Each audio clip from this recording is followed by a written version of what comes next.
जब भी आपने यात्रा की होगी तो अवश्य अपने मार्ग के आसपास कुछ रिक्त स्थान देखे होंगे, कुछ खेत देखे होंगे, कोई ना कोई भूमि का टुकड़ा अवश्य देखा होगा। कुछ स्थान ऐसे होते हैं जहां पेड़ लगे होते हैं, जहां माली बड़े प्रेम से उन्हें बोता है, उन्हें सींचता है। और कुछ स्थान ऐसे भी होते हैं जहां बिना माली के खरपतवार उग जाते हैं, कुछ अन्य पौधे उग जाते हैं।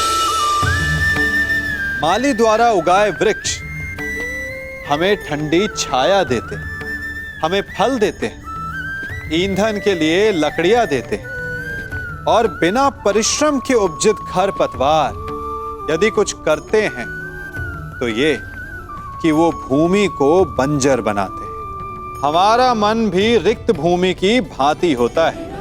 यदि अपने परिश्रम से उसमें सुविचारों के बीज डालोगे तो फलदायक विचार उपजेंगे, और यदि उसे रिक्त छोड़ दिया तो खरपतवार की भांति अनुपयोगी विचार आपके मन को अपना घर बना लेंगे, आपके मन को मैला कर देंगे, उसे बंजर कर देंगे। अब निर्णय आपका है कि आपको सुविचार देने वाला मन चाहिए या कुंठा देने वाला।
लक्ष्य भेदवान था।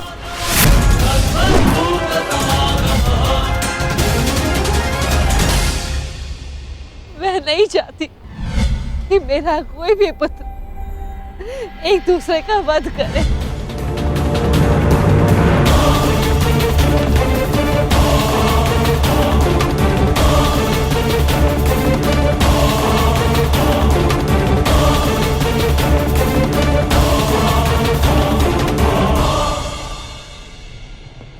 यही युद्ध की विभीषा है।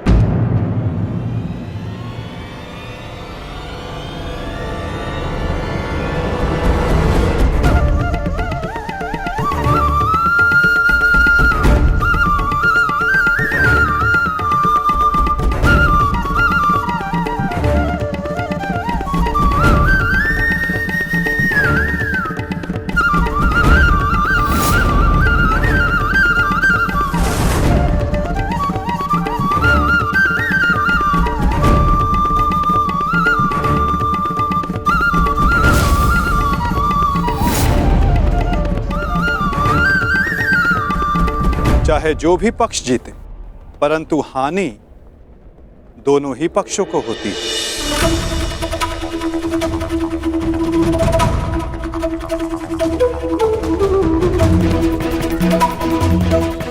युद्ध की हानि तो उन्हें होती ही जो युद्ध में भाग लेते, और उन्हें भी होती जो युद्ध में भाग नहीं लेते।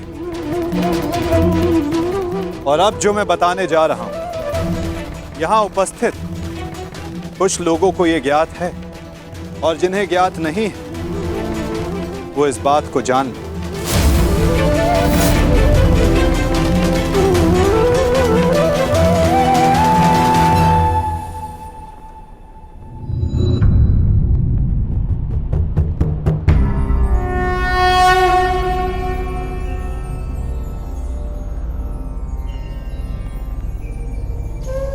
इस युद्ध के लिए ये कुरुक्षेत्र की भूमि उचित क्यों है? सर्वप्रथम ये धरती कुरुवंश के अधिकार में आती, इसलिए इस धरती पर कौरव और पांडव इन दोनों का समान अधिकार है।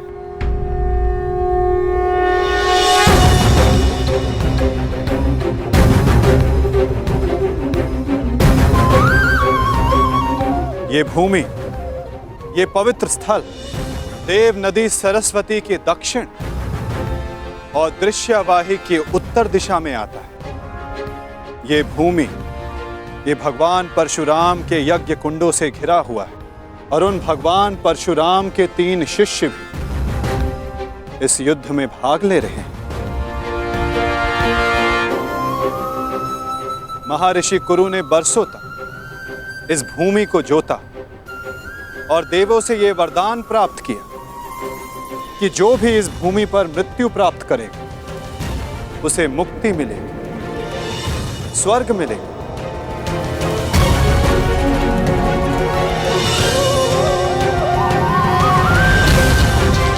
और जिसे विजय प्राप्त होगा उसे न्याय मिलेगा। ये भूमि न्यायदात्री है, पाप नाशिनी है, और ये युद्ध भी न्याय के विजय के लिए, पापों के नाश के लिए हो रहा है। मुझे विश्वास है कि युद्ध का परिणाम चाहे जिस पक्ष में क्यों ना हो, धर्म स्थापना अवश्य हो।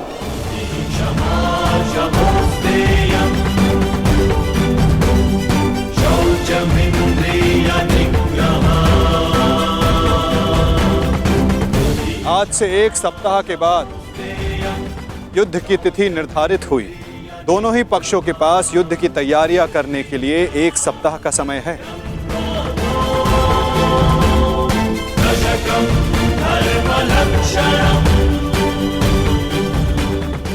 और उसके पश्चात दोनों ही पक्ष यहां पुनः उपस्थित होंगे।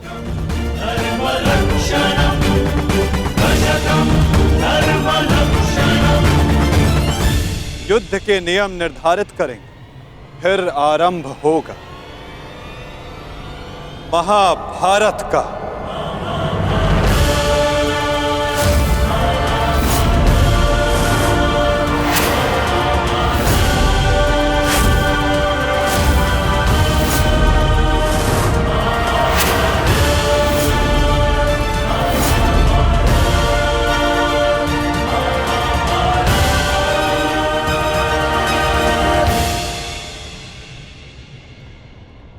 हेलो अर्जुन,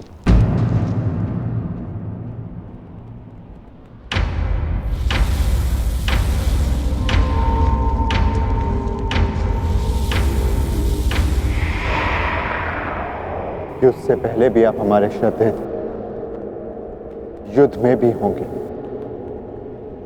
और युद्ध के पश्चात भी।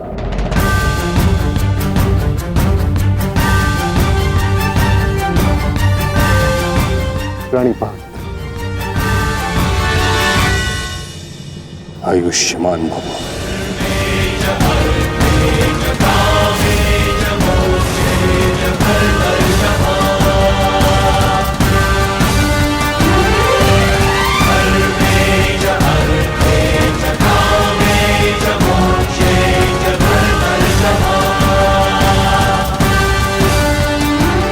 यशस्वी भव।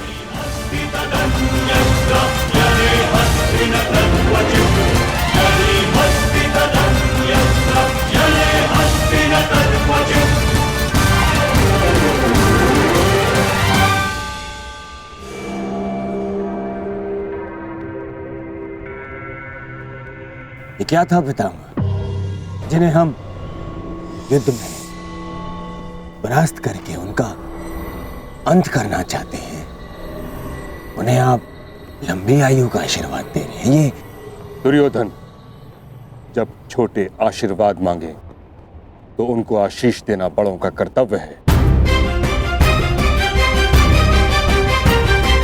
तुम यदि अपने ज्येष्ठ युधिष्ठिर से आशीर्वाद मांगोगे तो अवश्य तुम्हें आशीर्वाद देगा।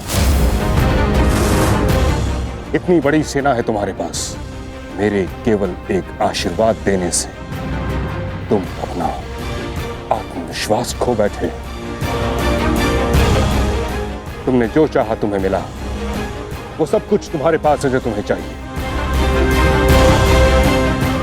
मैं तुम्हारे पक्ष में इस युद्ध में खड़ा हूं, परंतु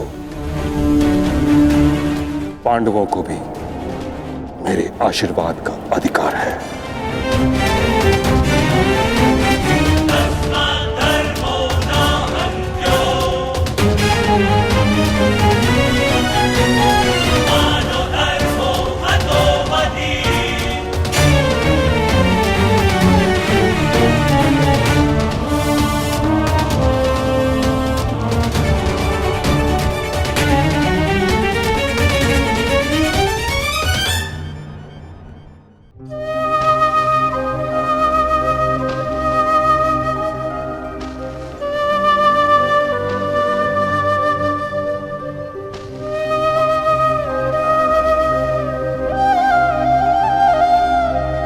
माते, प्रकट होइए माते। आपका गंगा पुत्र भीष्म आपके समक्ष उपस्थित है।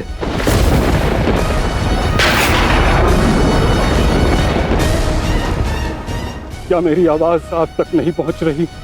समूचे संसार को अपने जल से शीतलता प्रदान करती हैं आप।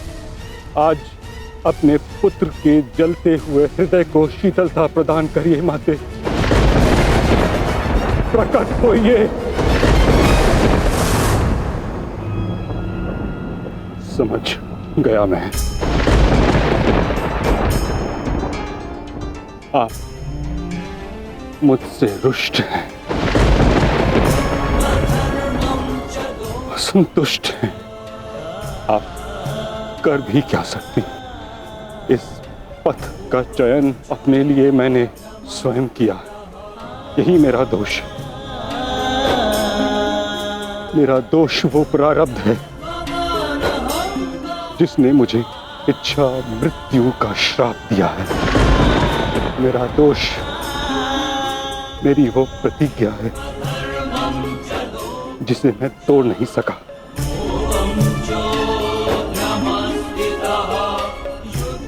बात आज आपका ये पुत्र आपके आशीर्वाद के बिना ही युद्ध में भाग लेने जा रहा है। अपनी भूल के लिए भाग्य को दोष देना उचित नहीं है गंगापत्र।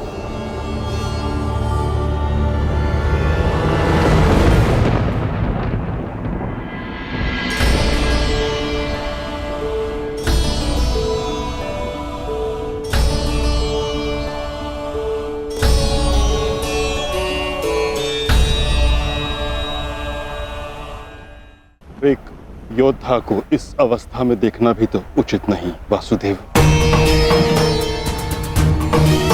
मेरे समक्ष केवल एक योद्धा ही कहां खड़ा है? मैं तो उस पुत्र को, उस पितामह को देख रहा हूं जिसकी दृष्टि में अपराध बोध है और मन में पश्चाताप की अग्नि। सत्य कहा आपने। आप एक योद्धा को नहीं, एक अभागे को देख रहे हैं। मुझसे बड़ा अभागा इस संसार में कौन होगा। एक ऐसे युद्ध में भाग लेने जा रहा हूं जहां मेरे ही वंश के लोग एक दूसरे के रक्त के प्यासे हैं। भाइयों में प्रेम की जगह प्रतिशोध है, अहंकार है। बाण किसी ओर से भी चले, छाती मेरी ही छलनी होगी। रक्त किसी का भी बहे, हृदय मेरा रोएगा। और मैं इस अनर्थ को रोकने के लिए कुछ भी नहीं कर सकता। जब आप रोक सकते थे तब आप मौन रहे गंगापुत्र।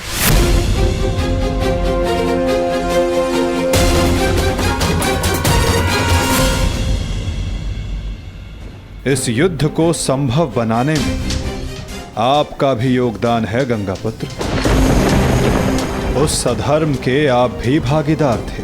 भागीदार नहीं वासुदेव, विवश था मैं अपने वचन से, अपनी प्रतिज्ञा से बंधा हुआ था। आपकी प्रतिज्ञा हस्तिनापुर के सिंहासन की रक्षा करना थी। और हस्तिनापुर एक वस्तु, एक राज्य नहीं, एक सोच थी जो भारत में धर्म का उदय कर रही थी। वचन या प्रतिज्ञा कभी उस कारण से अधिक बड़ी नहीं होती जिसके लिए प्रतिज्ञा ली गई है। आपकी प्रतिज्ञा का कारण था हस्तिनापुर की सुरक्षा, अपने वंश का यश। और आज आपकी प्रतिज्ञा हस्तिनापुर को, आपके वंश को कहां ले आई है गंगापुत्र? आपने हस्तिनापुर को ऐसा राजा दिया जो अपनी ही प्रजा के अश्रु नहीं देख सकता, ऐसा युवराज दिया जो अपनी ही भ्राताओं की संपत्ति से द्वेष रखता है। आपके इस वचन ने एक स्त्री का भरी सभा में सबके समक्ष मान मर्दन होने दिया। माता पिता अपनी संतान को वचन देते हैं कि वो उनका साथ देंगे, परंतु अपनी संतान को सही मार्ग पर रखना माता पिता का कर्तव्य होता है। यदि उचित समय पर आपका धनुष उठा होता, आपने अपना स्वर उठाया होता, तो आज संपूर्ण भारत महाभारत की चौखट पर ना खड़ा होता गंगापुत्र।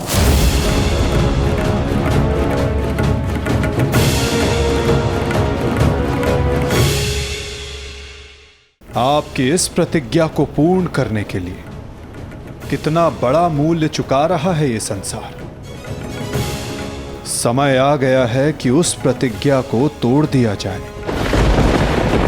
क्योंकि उचित और अनुचित की परिभाषा प्रतिज्ञा से नहीं, अंतरात्मा की पुकार से बंधी होती है गंगापुत्र। ये चुनाव आपका था और इसका फल भी आप ही भोगेंगे। अपने चुनाव के लिए आप स्वयं उत्तरदायी हैं गंगापुत्र, ना कि आपकी प्रतिज्ञा और ना ही आपका प्रारब्ध। ठीक कहा आपने वासुदेव। मैं अपने चुनाव का उत्तरदायित्व अपने सर लेता हूं। मेरा चुनाव है कि मैं अपना वचन तोड़ नहीं सकता। निराशा हुई मुझे ये जानकर। कदाचित इसके लिए पांडव आपको क्षमा कर दे, कदाचित याज्ञसेनी आपको क्षमा कर दे, कदाचित मैं आपको दोषी ना मानूं, परंतु इतिहास आपको इसके लिए कभी क्षमा नहीं करेगा गंगापुत्र।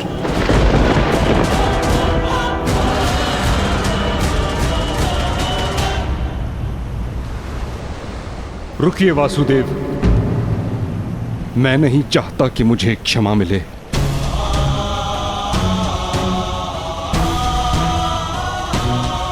वचन पूर्ण करने का पुण्य मुझे मिले न मिले, परंतु मौन रहने का दंड मुझे अवश्य मिलना चाहिए। मैं अपने निर्णय से असंतुष्ट हूं, परंतु इस बात का मुझे संतोष है कि पांडवों के पास वो अस्त्र है जो मुझे मेरी प्रतिज्ञा और मेरे श्राप से मुक्ति दिला सकता है।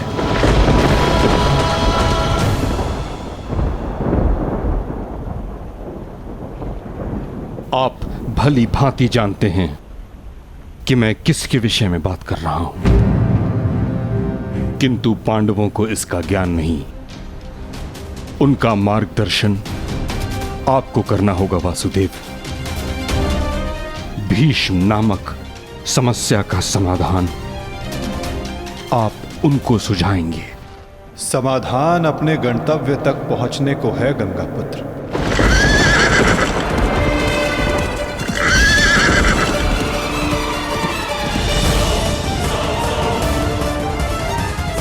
प्रणिपात।